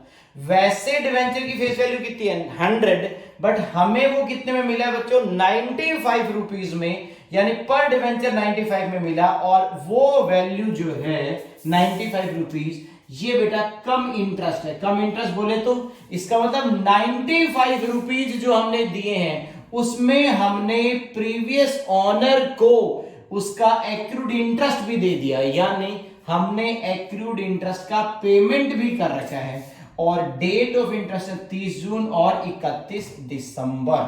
हाँ जी सर, सर कुछ गड़बड़ नहीं कर दी क्या बेटा, यहां पर हमने डेट नहीं लिखी, तो सर अब क्या लिखेंगे बेटा, यहां पे थोड़ा सा, अब प्लीज इसके ब्रैकेट में लिख देना 31 मार्च। अरे सर क्या बात कर रहे, 31 मार्च नहीं 31 जनवरी, यानी फिर से सुनो, कुछ गड़बड़ तो नहीं है ना, फिर एक सेकंड, 30 जून और 31 दिसंबर ले रखा है यहाँ पे, ठीक है चलने दो इसी को, नो प्रॉब्लम, ठीक है। प्रॉब्लम को रीड कर देता हूं, हमने डिवेंचर्स खरीदे 1000, ये परचेज की डेट है, यानी 31 जनवरी को खरीदे बस। अब आपको कुछ बातें क्या है, इसका सॉल्यूशन तैयार करके दिखाता हूं बेटा, तो अब सभी बच्चे मेरे साथ यहां पर आ जाएंगे।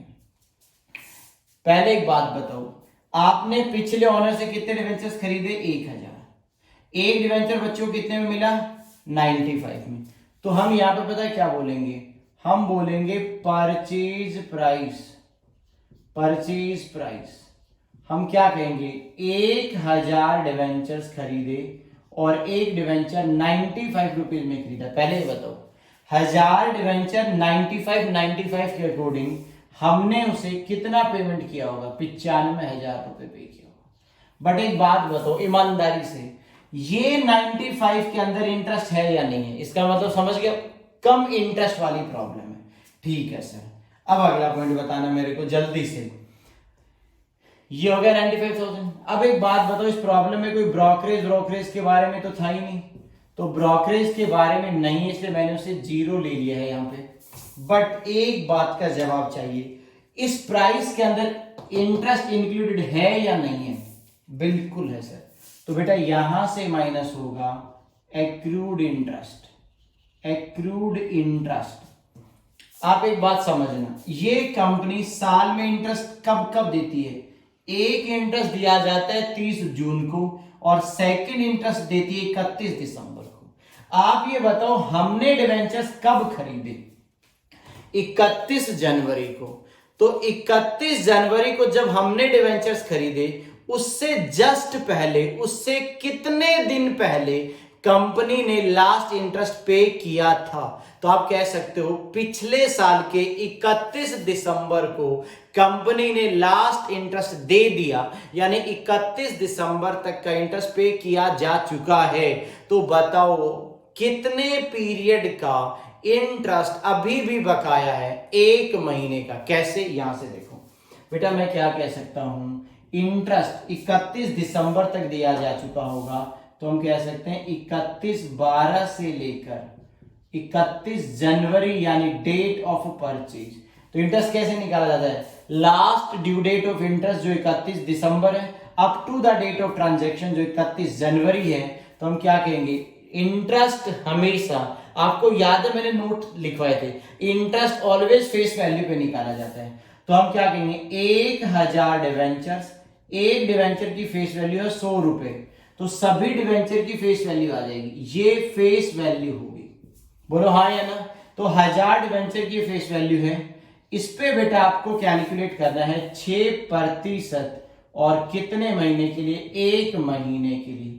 कैलकुलेटर लो और कैलकुलेट करो। 6% फॉर 1 मंथ निकालोगे तो ये आ जाएगा बेटा 500 रुपए। तो हम क्या कह सकते हैं? 94,500 हमारी कॉस्ट ऑफ इन्वेस्टमेंट है। क्या है? Cost of investment. ये लो सर जी, कॉस्ट ऑफ इन्वेस्टमेंट। बात खत्म। समझ आया कि नहीं आया ये बताओ। तो मैंने क्या किया, यहां पर जो परचेज प्राइस है ये कम प्राइस है यानी विद इंटरेस्ट है, उसमें से एक्रूड इंटरेस्ट हटा दिया। इंटरेस्ट हमेशा फेस वैल्यू पे निकाला जाता है, तो 1000 डिवेंचर की फेस वैल्यू हो जाएगी 1 लाख रुपए। 6% इंटरेस्ट 1 साल का होता है, हमें उतने ही पीरियड का इंटरेस्ट पिछले ओनर को देना है जितने पीरियड का इंटरेस्ट उसका बनता है। तो हम उसे क्या बोलेंगे? 31 दिसंबर तक का इंटरेस्ट तुम्हें ऑलरेडी मिल चुका होगा। 31 दिसंबर के बाद में 31 जनवरी को हमने खरीदा, तो 1 महीने का डिफरेंस है, तो हमने 1 मंथ का इंटरेस्ट निकाला, तो ये 500 रुपए यानी 95,000 में 500 रुपए इंटरेस्ट का इंक्लूडेड है। तो आप ये नहीं कह सकते कि मेरे लिए इन्वेस्टमेंट की कॉस्ट 95,000 है। आप 95,000 पे जरूर कर रहे हो, बट उसमें बेटा 500 रुपए आपने इंटरेस्ट का पेमेंट किया है। तो आपने लॉजिकली इन्वेस्टमेंट के लिए कितना पे किया? इन्वेस्टमेंट के लिए ओनली 94,500 का पेमेंट किया है। ये आपका आंसर था दोनों एग्जांपल्स का। अगर आपको कोई डाउट है तो जल्दी से बोलो बेटा, जल्दी देखो इन दोनों को।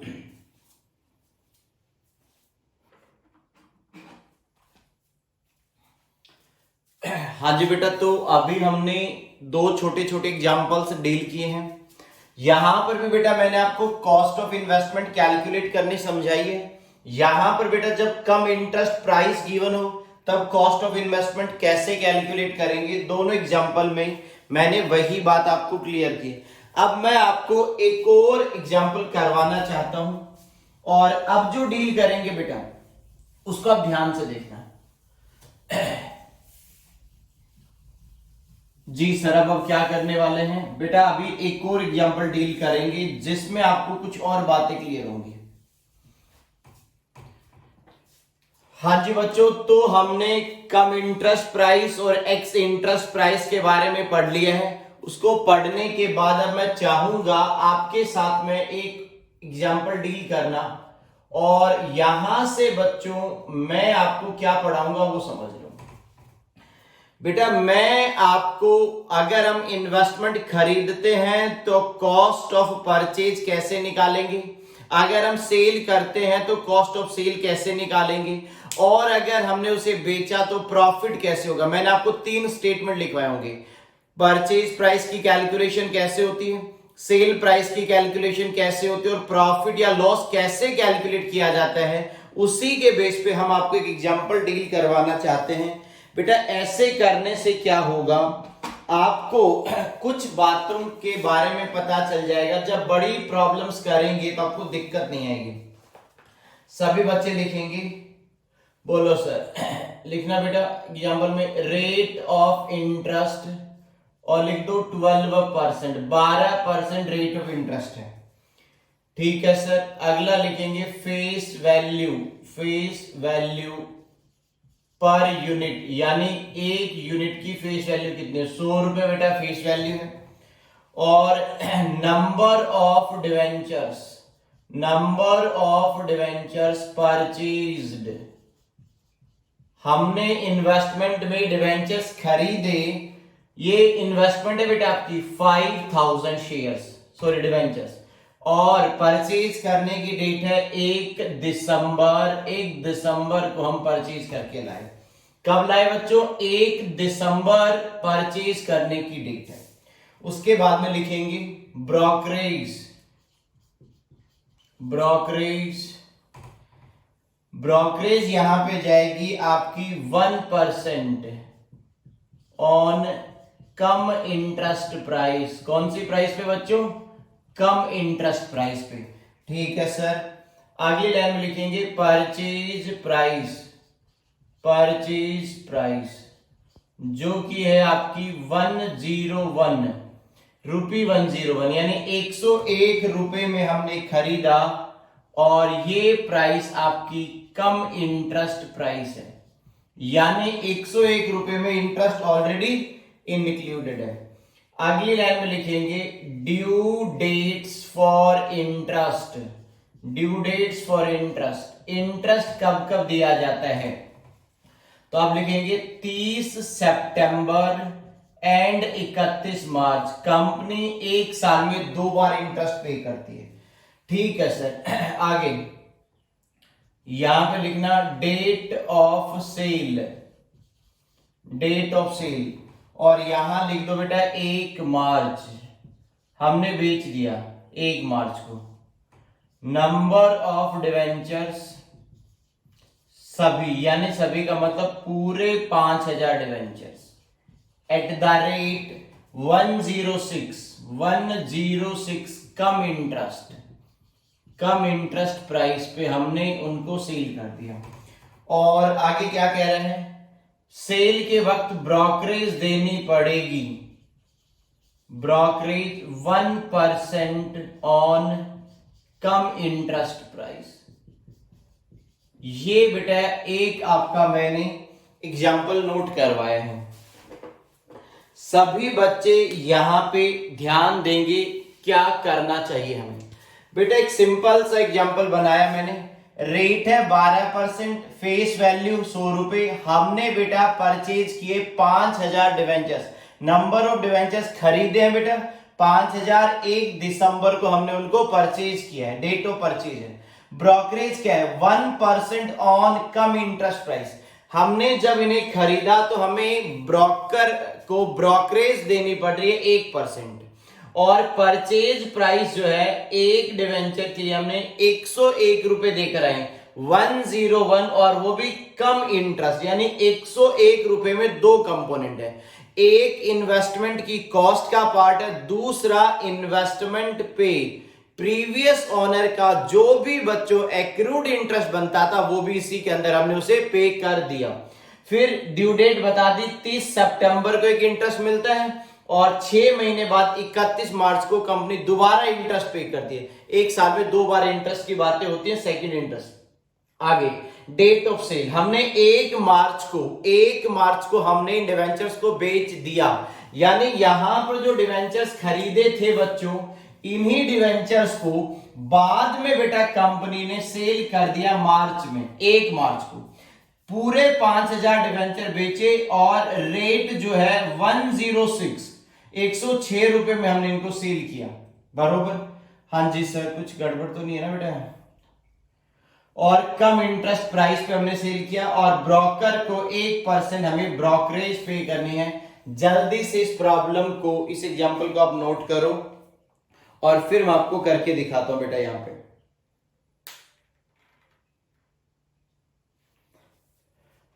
हाँ जी सर, नोट कर लिया जी सभी बच्चे। सबसे पहले आपको परचेज के ऊपर लेके चलते हैं, परचेज कैसे निकालेंगे। तो यहां पर ध्यान देंगे सभी बच्चे, मैं इधर आंसर तैयार करता हूं। Calculation of cost of purchases, calculation of cost of purchases. हमें परचेज की कॉस्ट कैसे कैलकुलेट करनी है, दोबारा से पढ़ो। हमें बेटा परचेज की कॉस्ट कैलकुलेट करनी, कैसे निकालेंगे अभी समझ आएगा। पहले तो ये बताओ, आपने कितने डिवेंचर्स खरीदे? 5000, और आपको मिले हैं 101 रुपए पे। हालांकि 101 में एक्रूड इंटरेस्ट भी है, वो एक अलग पॉइंट है, उसको बाद में देख लेंगे। तो सबसे पहले यहां पर आ जाओ, यहां पर आ जाएगी प्राइस कि हमने कितना पेमेंट किया। बेटा हमने 5000 डिवेंचर्स 101 की रेट पे खरीदे, तो 5000 को 101 से मल्टीप्लाई कर दो कैलकुलेटर लेके, ये आ जाएगा आपका 5,05,000। कितना आ जाएगा बच्चों? 5 लाख, आई थिंक उतना ही आना चाहिए, 5000 इंटू 101। जी सर सही तो कह रहे हो आप, 5,05,000 आ जाएगा। ओके, यहां पर बेटा हमने खरीदा तो किसी ब्रोकर की मदद ली, वो ब्रोकर कहता है कि मैं ब्रोकरेज चार्ज करूंगा 1%। तो बेटा आपको पता है परचेज में ब्रोकरेज हमारी कॉस्ट को बढ़ाता है, इसलिए परचेज करते वक्त ब्रोकरेज हमेशा प्लस होती है। याद है? हाँ सर याद आ गया। तो बेटा ब्रोकरेज यहां पर क्या की जाएगी? 1% प्लस कर दी जाएगी। तो 5,05,000 का बच्चों 1% ब्रोकरेज देना पड़ेगा। तो इसका बेटा जब 1% निकालोगे तो आएगा 5050। ओके सर, आपको एक बात मालूम है क्या? ये ब्रोकरेज से इसकी कॉस्ट बढ़ेगी। अब एक बात बताओ जल्दी से मुझे, ईमानदारी से सोच समझ के, ये 101 जो है ये कम इंटरेस्ट है कि एक्स इंटरेस्ट प्राइस? कम इंटरेस्ट का मतलब है इसी के अंदर इंटरेस्ट का कंपोनेंट भी है। एक बात बताओ, पिछले ऑनर को जब मैं 101 पे करके आया तो क्या मैंने बच्चों इन्वेस्टमेंट के लिए 101 रुपए दिए? नहीं सर, मैंने बेटा 101 रुपए में का जो पेमेंट किया है वो मैंने डिवेंचर के लिए भी पेमेंट किया है और उसके एक्रूड इंटरेस्ट का भी पेमेंट किया है। कॉस्ट जो होती है ना बेटा, उसमें कभी भी इंटरेस्ट को कंसीडर नहीं किया जाता। इसीलिए अगर ये एक कम इंटरेस्ट प्राइस है तो आपको एक्रूड इंटरेस्ट माइनस करना पड़ेगा। अब सवाल ये कि एक्रूड इंटरेस्ट कितने पीरियड का? यहां पर आ जाओ, खरीदा कब है? 1/12। आप ऐसे समझो ये कंपनी का फाइनेंशियल ईयर है। कंपनी एक इंटरेस्ट यहां देती है 30/9 को, एक देती है 31 मार्च को। मुझे बताओ हमने डिवेंचर्स कब खरीदे? ये है 1/12, इस डेट को हमने खरीदे। मेरा सवाल सिर्फ इतना है, पिछला ऑनर इंटरेस्ट चाहेगा या मांगेगा कितने समय का? वो बोलेगा 30 सितंबर तक का इंटरेस्ट मुझे मिल गया और 1 दिसंबर को मैं सेल कर रहा हूं, मुझे इतने पीरियड का इंटरेस्ट दे दो।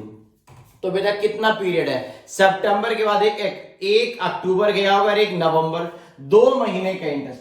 आप बच्चों को मालूम है इंटरेस्ट हमेशा फेस वैल्यू पे निकाला जाता है। फेस वैल्यू कैसे आएगी? 5000 डिवेंचर्स इनटू 100, ये 5 लाख उसकी फेस वैल्यू बन जाएगी। उस पे 12% इंटरेस्ट कैलकुलेट करना है फॉर ए 2 मंथ्स पीरियड, और इसे जल्दी से आप कैलकुलेट करो कैलकुलेटर पे, और ये आ जाएगा सर हमारा 10,000 रुपीज।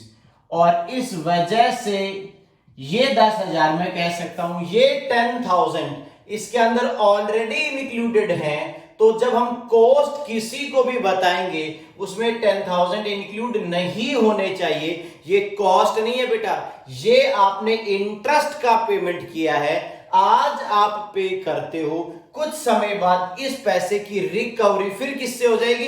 कंपनी से हो जाएगी। ये बात मैं आपको ऑलरेडी समझा चुका हूं, कंपनी से पैसा क्यों रिकवर होकर आएगा। हाँ जी सर ये बात आपने बता दी। तो फाइनली आ जाएगा 5,000,50। ये आएगा कॉस्ट ऑफ परचेज। ये सर हमें एकदम क्लियर है। अब आगे क्या कहते हैं? सारी चीजें ठीक चल रही हैं। अब कहता है 1 मार्च के दिन हमने इनको सेल कर दिया, तो आ जाएगा calculation of profit oblique loss on sale. ये काम करते हैं, पहले सेल प्राइस कैलकुलेट कर लेते हैं, कैलकुलेशन ऑफ सेल प्राइस, फिर प्रॉफिट या लॉस कैलकुलेट करेंगे, जैसा सर आपको ठीक लगे। हाँ जी बच्चों इधर आ जाओ सभी बच्चे। हमने सभी डिवेंचर सेल कर दिए, यानी अब जो हमने यहां परचेज किए थे उनको हमने बेच दिया। हमने बेचा तो हमने एक डिवेंचर 106 रुपए में बेचा है, तो यहां पर आएगी प्राइस तो हम कह सकते हैं 5000 डिवेंचर्स और 106 की रेट में बेचा गया है।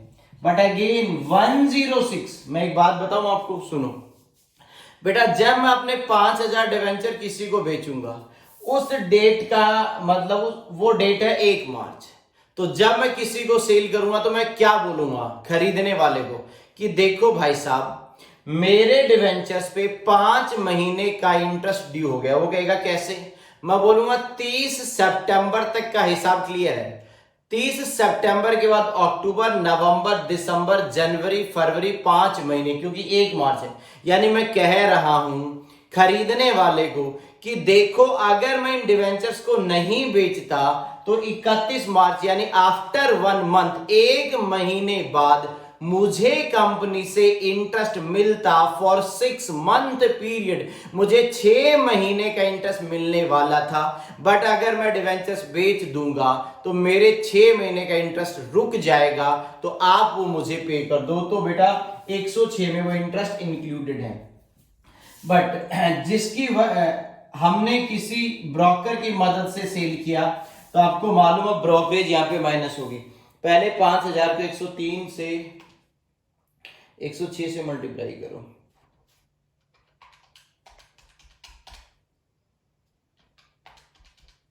ये आएगा आपका 5,30,000 रुपए, 5,30,000।